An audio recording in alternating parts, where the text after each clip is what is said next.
Hello students, अभी हम शुरू करने वाले हैं अपनी नई video chapter 9 class 11th biology NCERT से। तो सबसे पहले तो चैनल को लाइक शेयर सब्सक्राइब ज़रूर कर दिया करो आप, औरों को बताओ, ठीक है, जिससे कि ज़्यादा से ज़्यादा बच्चे फ़ायदा उठा सकें इस टाइम का, क्वारंटीन का।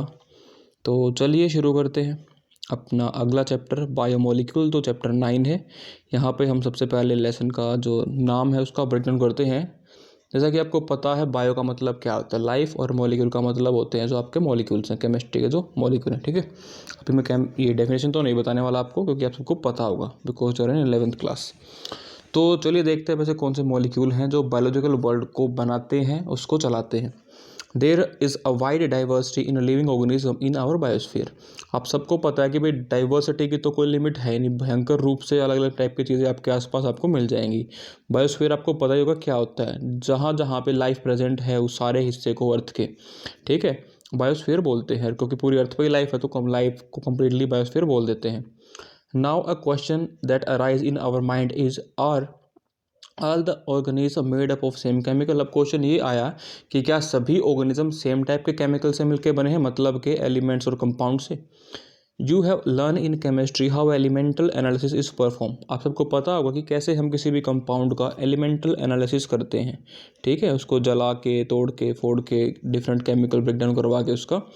If we perform such an analysis on plant tissue, animal tissue and microbial paste, we obtain a list of elements like carbon, hydrogen, oxygen and several other and their respective content per unit mass of a living tissue। तो क्या कहा इन्होंने, ये कहा है कि जब हम किसी एनिमल का, प्लांट का या किसी माइक्रोबियल पेस्ट को एनालाइज करते हैं तो हमें वहाँ पे डिफरेंट डिफरेंट एलिमेंट मिलते हैं, लाइक कार्बन, हाइड्रोजन, ऑक्सीजन वगैरह, ठीक है, अलग अलग फॉर्म में, अलग अलग कंपोजिशन में, अलग अलग हिस्सों में हमें वो मिलते हैं।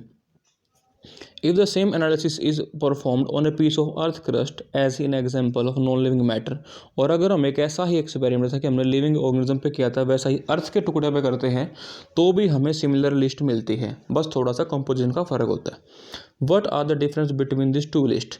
In absolute term, no difference could be made out। कोई टेक्निकल डिफरेंस नहीं मिला क्योंकि लगभग सेम ही थे वो। All the element present in sample of earth crust also present in the sample of living tissue. हर वो एलिमेंट जो अर्थ क्रस्ट के सैंपल में था वो हमें लिविंग ऑर्गेनिज्म के टिश्यू के सैंपल में भी मिला। However a close examination reveal that relative abundance of carbon and hydrogen with respect to other element is higher in any living organism then earth crust. लेकिन जब हमने उनको रिलेट किया, उनको आपस में कंपेयर किया, तो पता चला कि जो कार्बन, हाइड्रोजन है उसकी कंसंट्रेशन लिविंग ऑर्गेनिज्म के अंदर ज़्यादा है बजाय किसके, अर्थ के, ठीक है, इनऑर्गेनिक वर्ल्ड के। तो देख सकते हो आप यहाँ पे ये टेबल है, अर्थ क्रस्ट और ह्यूमन बॉडी, ये आप देख सकते हो परसेंटेज। हाइड्रोजन यहाँ पे अर्थ क्रस्ट में 0.14 है, लेकिन ह्यूमन के अंदर 0.5 है, तो ज़्यादा है। सेम कार्बन यहाँ पे 0.03 और यहाँ पे तो काफ़ी ज़्यादा है, 18.5 हो गया। ऑक्सीजन यहाँ पे 46 है तो इधर 65 है। नाइट्रोजन तो बहुत कम है, तब 3.3% है। तो आप देख सकते हो एलिमेंट सारे के सारे हैं जो एनिमल में भी हैं और ह्यूमन बॉडी में भी हैं। तो ये यहाँ पे क्या चीज़ें हैं, ये परसेंटेज इन्होंने दिखा रखी है अर्थ क्रस्ट और ह्यूमन बॉडी की। इसके बाद हम आते हैं दोबारा से अपने पैसेज पे।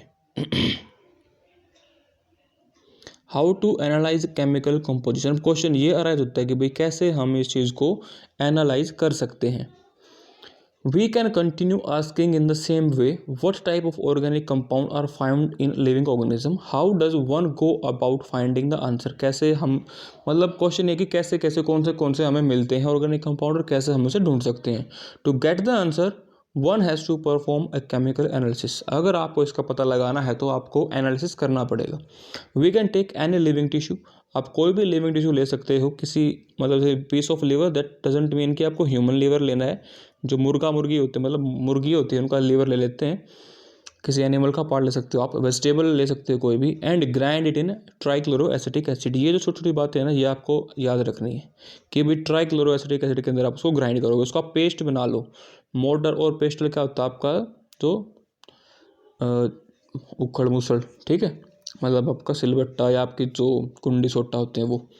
We obtain a thick slurry, भाई सिंपल सी बात है, लिविंग है तो आपको गाढ़ा पेस्ट मिलेगा। If we were to strain this through cheese cloth और कॉटन, अगर आप उसको कपड़े से छानते हो, व्हाट वी ऑप्ट। अब हमके दो ऑप्शन मिलेंगे। देखो भाई, आप एक के पास एक छालनी है, आप किसी सामान को यहाँ पे डालोगे तो एक हिस्सा उसके ऊपर रह जाएगा, एक हिस्सा उसके नीचे आ जाएगा, तो आपको फिल्टर और फिल्ट्रेट मिल जाएगा।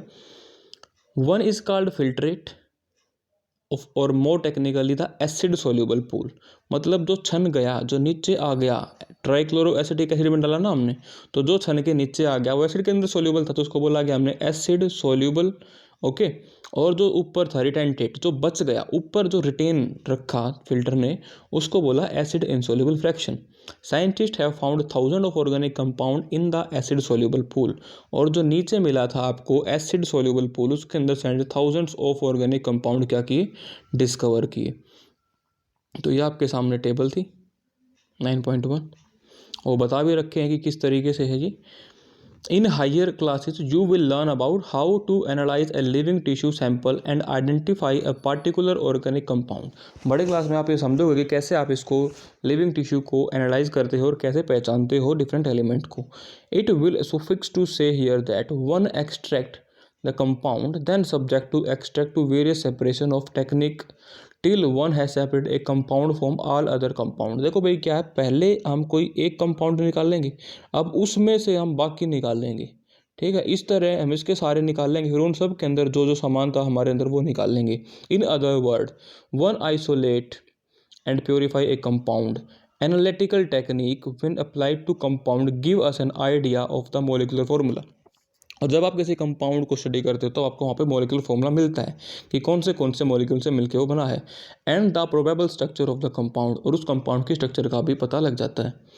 All the carbon compound that we get from living tissue can be called biomolecule, और किसी लिविंग टिश्यू से मिलने वाले सारे के सारे मॉलिक्यूल को क्या बोलते हैं, biomolecule. However living organism have also get inorganic element and compound in them, how do we know this. और एक बात भी, लिविंग ऑर्गेनिज्म के अंदर ऑर्गेनिक मटेरियल के साथ साथ नॉन लिविंग मटेरियल भी होता है, उसका हमें कैसे पता चला, देखते हैं। एक थोड़ा सा डिस्ट्रक्टिव मेथड है एनालाइज करने का। A slightly differ but destructive experiment has to be done. One way a small amount of living tissue से ए लीफ और a liver and this is called the wet wet. जब आप कोई भी टुकड़ा लोगे किसी पत्ती का, ठीक है, तो आपको वहाँ पे क्या मिलेगा, वहाँ पे आपको मिलेगा उसके अंदर पानी भी, क्योंकि वो लिविंग टिश्यू है, ठीक है, और साथ में वो ओरिजिनल मटेरियल भी। ऑल द वाटर इवेपोरेट, जब आप उसको गर्म करते हो जलाते हो, all the water evaporate, the remaining material give the dry weight. जब ये ड्राई हो जाएगा तो इसका जो वेट कहलाएगा वो कहलाएगा आपका dry wait.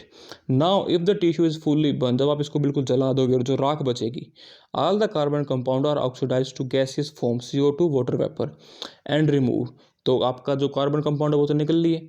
What is remaining is called ash, और जो नीचे बचती उसको बोलते हैं एश, राख। This ash contain inorganic element like calcium, magnesium etcetera, ये जो यहाँ पे दिखा रखे हैं।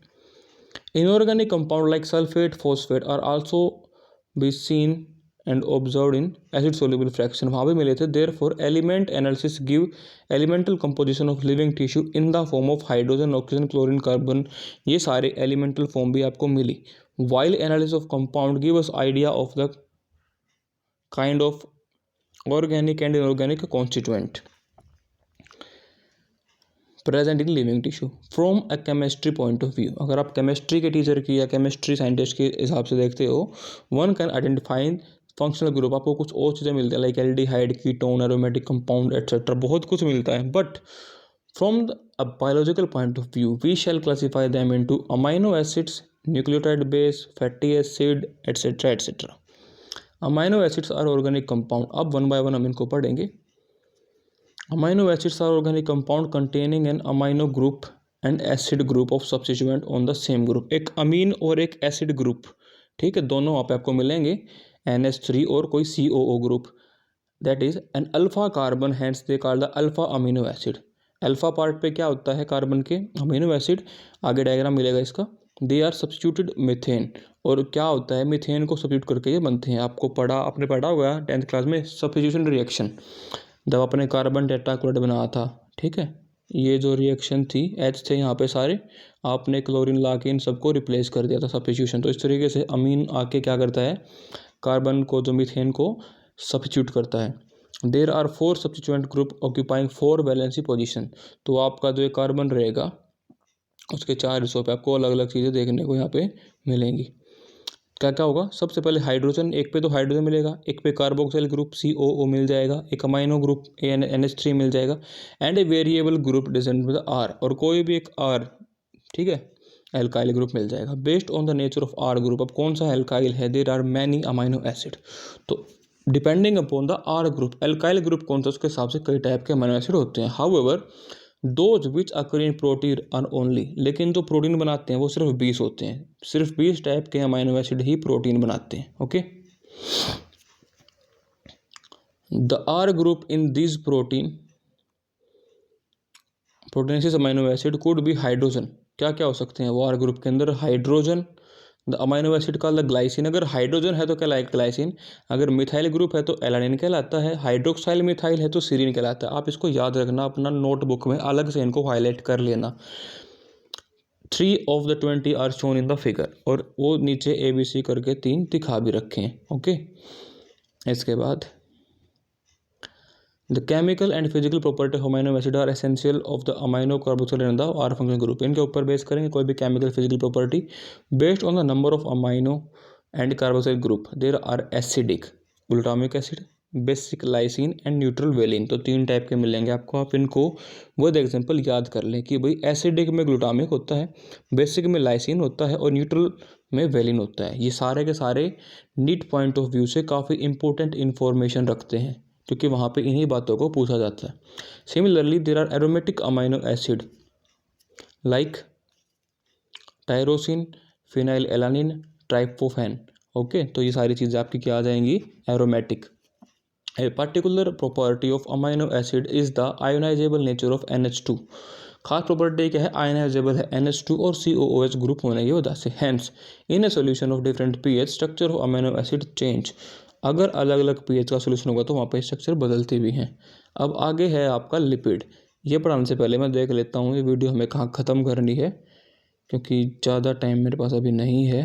अगर ये ख़त्म होती दिखाई दी तो मैं इसको अभी कर दूँगा। लिपिड्स, चलो लिपिड्स को तो हम अभी कर लेते हैं, ये ख़त्म हो जाएगा।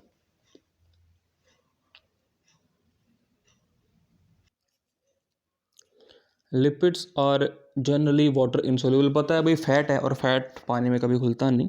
दे could be simply fatty acids, आप इनको सिंपली फैटी एसिड भी बोल सकते हो। Fatty acid has a carboxyl group attach to R group, the R group, R मतलब कि एल्काइल ग्रुप, वो क्या हो सकता है, वो मिथाइल हो सकता है, वो इथाइल हो सकता है, और कोई हायर नंबर का भी हो सकता है, 1 से लेके 19 कार्बन तक जा सकते हैं। फॉर एग्जांपल, अब एग्जांपल हमेशा याद रखना, पाल्मेटिक एसिड के पास 16 आपके कार्बन है, ओके, इंक्लूडिंग कार्बोक्सिल कार्बन। इसके बाद है अराकिडोनिक एसिड, उसके पास 20 कार्बन है और carboxyl carbon.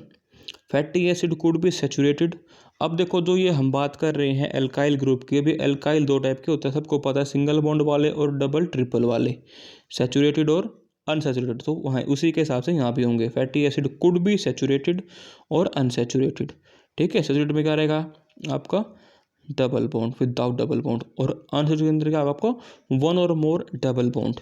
Another simple lipid is glycerol, glycerol is the simple lipid which is trihydroxy propane. Many lipids have both glycerol and fatty acid. Here, the fatty acid is found esterified with glycerol. यहाँ पे क्या मिलता है, जो fatty acid है वो एस्ट्रीफाई होकर मिलता है ग्लिसरॉल के साथ। ये they can be then monoglyceride, diglyceride and triglyceride. तो क्या हो जाएगा यहाँ पे, अब कितने ग्लिसरिल वहाँ पे मॉलिक्यूल हैं, 1 है तो मोनोग्लिसराइड, 2 है तो डाई, 3 है तो tri. These are also called fats and oil based on melting point. अब आप इनको फैट्स और ऑयल भी बोल सकते हो। ऑयल का लोअर मेल्टिंग पॉइंट होता है गिंगली ऑयल, ये मोस्टली रूम टेम्परेचर पे लिक्विड फॉर्म में ही रहते हैं, लेकिन जो फैट्स होंगे वो जम जाते हैं, and hence remain as oil in winter, ठंड में भी क्या रहेगा, ये लिक्विड फॉर्म में रहेगा। आप मार्केट में जाके भी चेक कर सकते हो। Some lipid have phosphorus and phosphorylated organic compound in them, कुछ के अंदर फॉस्फोरस और फॉस्फोराइलेटेड ऑर्गेनिक कंपाउंड भी प्रेजेंट होते हैं। These are phospholipids, okay. They are found in cell membrane, आपको पता है कि आपकी लिपिड प्रोटीनेसिस मेम्ब्रेन है और फॉस्फोरस वहाँ पे यूज होता है। लेसिथीन, इस वर्ड को याद रखना, इज वन एग्जाम्पल जो कि फॉस्फोलिपिड है। Some tissue specially the neural tissue have lipid with more complex structure, और जो नर्वस टिश्यू है, न्यूरल टिश्यू है, उसके जो लिपिड हैं वो ज़्यादा कॉम्प्लिकेटेड होते हैं। Living organism have a number of carbon compound in which heterocyclic ring can be found. कुछ हेट्रोसाइक्लिक कंपाउंड भी मिलते हैं। Some of this are nitrogenous base like adenine, guanine, cytosine, uracil and thymine. ये सारे के सारे डीएनए बनाने में हेल्प करते हैं। Uracil, thymine, okay. When found attach to a sugar. अब शुगर के साथ एक आपके पास पेंटो शुगर है, एक एडानिन ग्रुप है और एक फॉस्फेट ग्रुप है। 1 सेकेंड। एक आपके पास शुगर है, एक आपके पास नाइट्रोजनस बेस है और एक आपके पास फॉस्फेट है। तो आपका न्यूक्लियोटाइड बन जाएगा और बार बार रिपीट करेंगे तो बना देगा ये DNA. They are called nucleoside, okay. If a phosphate group is add, देखो डिफरेंस क्या है बताता हूँ मैं आपको, नीचे बताते हैं। यहाँ पे देखिए, आपके पास एक पेंटो शुगर है, नीचे जुड़ा है कोई नाइट्रोजनस बेस, ओके। अब यहाँ पे एक फॉस्फेट है, ये कंप्लीट स्ट्रक्चर है, इसको बोलते हैं न्यूक्लियोटाइड। अब इसी के अंदर अगर हम शुगर और नाइट्रोजनस बेस को अकेला रख लेते हैं तो क्या हो जाएगा, ये न्यूक्लियोसाइड। समझे? अगर सिर्फ पेंटो शुगर और नाइट्रोजनस बेस है तो क्या कहलाएगा, ये न्यूक्लियोसाइड। और अगर इसके साथ जोड़ देंगे फॉस्फेट ग्रुप तो कहलाएगा न्यूक्लियोटाइड। अंडरस्टैंड? अब क्या लिखा है, we found attach to a sugar they are called nucleoside. If a phosphate group is attach, अगर इसको भी जोड़ देंगे तो it become nucleotide. Adenosine, guanosine, thymidine, uridine and cytidine are the nucleoside. ये क्या है, न्यूक्लियोसाइड है। लेकिन adenylic acid, thymidylic acid, sorry, guanylic acid and uridylic acid and cytidylic acid are called nucleotide. Nucleic acid like DNA, RNA consist of nucleotide only. DNA and RNA function as genetic material, ये आपको पता होगा। अब ये नीचे कुछ diagram यहाँ पे दिखा रखे हैं, आप इनको देख सकते हो। ये शुगर है, आपकी ग्लूकोज की स्ट्रक्चर है, ये राइबोज की स्ट्रक्चर है, इधर आपका ग्लाइसिन है, एलानिन है, सीरीन है, अमाइनो एसिड दिखा रखे हैं इन्होंने नीचे। इसके बाद जो ऊपर एसिड का जिक्र किया था वो आपका पाल्मेटिक एसिड है, ग्लिसरॉल है, ट्राइग्लिसराइड है। ये सब आप केमिस्ट्री में पढ़ोगे, तो यहाँ पे अगर आप ज़्यादा ध्यान नहीं दे पा रहे हो तो भी कोई दिक्कत नहीं है। फॉस्फोलिपिड है, लेसिथीन, कोलेस्ट्रोल है आपका, ये फैट्स ऑयल थे। अब आपके लास्ट पर नॉट द लीस्ट, देखो ये डायग्राम जो है आपको 12th क्लास में देखने को नहीं मिलेंगे, तो अभी आप इनको याद रखना यहीं से ही, ठीक है। प्यूरिन और पिरिमिडिन नाम के ये अलग अलग होते हैं। तो आपके क्या है इधर, एडानिन, ओके, और आपका एडेनोसिन, एडेनिलिक एसिड, यूरिडिन और यूरेसिल। नाइट्रोजनस बेस के साथ है, ये न्यूक्लियोसाइड है, न्यूक्लियोटाइड है, एक दिखा रखा है। ये सिर्फ आपका नाइट्रोजनस बेस था, यहाँ पे इसको जोड़ दिया हमने शुगर के साथ, ठीक है। यूरेसिल को जोड़ दिया, एडेनिन को जोड़ दिया और अब साथ में फॉस्फेट भी जोड़ दी।